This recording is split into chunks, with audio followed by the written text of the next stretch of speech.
Greetings everyone, my name is Teófilo Augusto da Silva. I'm a visual art doctoral student at the Universidade de Brasília, and my supervisor and co-author of this paper is Dr. Suzette Venturelli. This work, entitled Computational Image Review about Image as Simulation, is a bibliographic review about an image issue in the computational art creation environment. With the technological breakthroughs, especially in the computer graphics field, computational images insert themselves in the art field to understand and discuss how they can interfere in sign and meaning matters. With computational technology, images became machine-generated, and these phenomena impacts are still under investigation. In order to try to describe the ontology of the simulator or artificial image, we propose for this study a bibliographic review at first, citing some of the theoreticals involved in this discussion, but mainly highlight the efforts of researchers from the Media Lab BR group in trying to characterize this image and their reflex in the field of computational art. We also try to characterize the simulated image as a subcategory of the technical image, but that differs from the others by its numerical constitution. The image from the third era of the image from Brea, also entitled Numerical Image by Edmond Couchot, composed of interpreted codes of mathematics. In this sense, in the analysis of the genesis of the image, we can perceive four paths. A. Natural reality is observed and interpreted with the aid of instrument and the body of its observer that represents what he perceives of his world, for example, in a painting or in a sculpture. B. Natural reality is observed through a computational device, which allows the digitalization of an image of reality, transforming electrical impulse into line of code, story, and visualizing devices such as monitor and printers.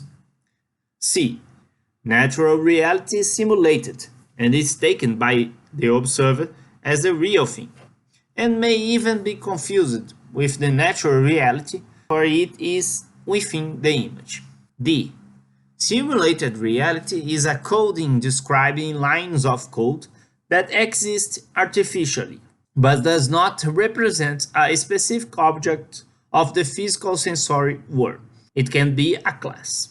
Considering the simulated reality, a subcategory of technical image emerged in 1970s, and in this context, the way that image as a concept has crossed differs from the past until it unfolds in a computational image resulting from a numerical environment, simulated to become visible. The simple existence of the numerated image has brought to the surface discussion about authorship and originality, as the author Brea, Venturelli, Couchot, and Jeanette points out. The author of the work that has disappeared for Roland Barthes returns to the discussion when it tries to understand the difference between participation and authorship, which returns to the second common characteristic observed by Couchot among the numerical image.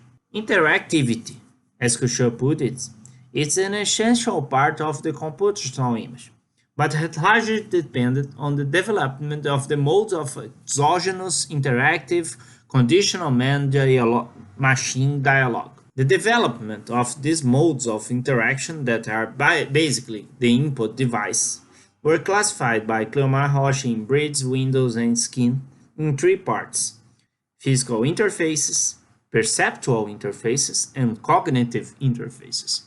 The evolutions of these interfaces, according to the professor, points to the ever smaller use of the keyboard interface and the use of sensors that will make the machine position more and more autonomous. Couchot also points out that there is a modification also in the endogenous interactive that is confirmed by the Rocha reading. Since new ways of allowing the machine in interaction with the world, this mechanism must be explained to the machine, allowing this information to be processed in useful data. However, even in the face of these implementations, the way the machines still relate to the data did not change. In all that in-depth analysis, the human-machine dialogue did not change in the same way as the input and output mechanism of this communication, at least not until we consider the new research in quantum computing and artificial intelligence. But even though there has not yet been such a modification, two paths to artistic practice has been structured here. One in which these new mechanisms of input and output have enabled a digitalization of commonly analogic artistic practice such as digital painting, digital sculpture, and digital engraving. But this just puts the same practice with other tools. There is the human factor in artistic creation, even if the result is an image that can only be visualized in the computational world.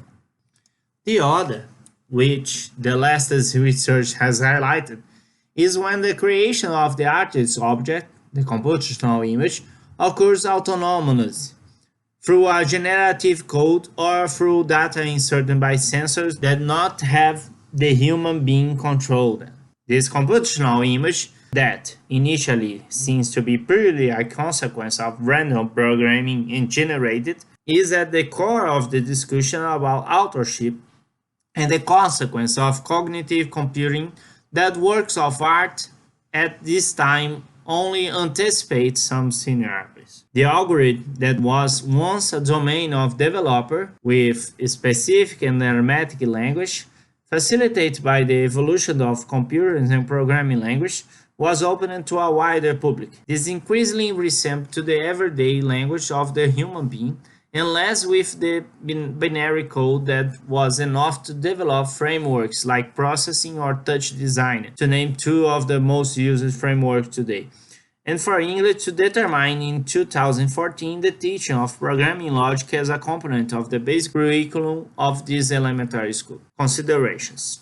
Computational image will reveal new forms of human relationship with the lived world, not only in what human perception allows us to experience, but also in the macro and micro universes, in situations that human life cannot exist, and yet we can simulate this phenomena to broaden our knowledge of the world. The role of art at this time is to rethink this space of creation, to demonstrate how we can strain the barriers and demonstrate the ruptures in science and philosophy, as we have done so far.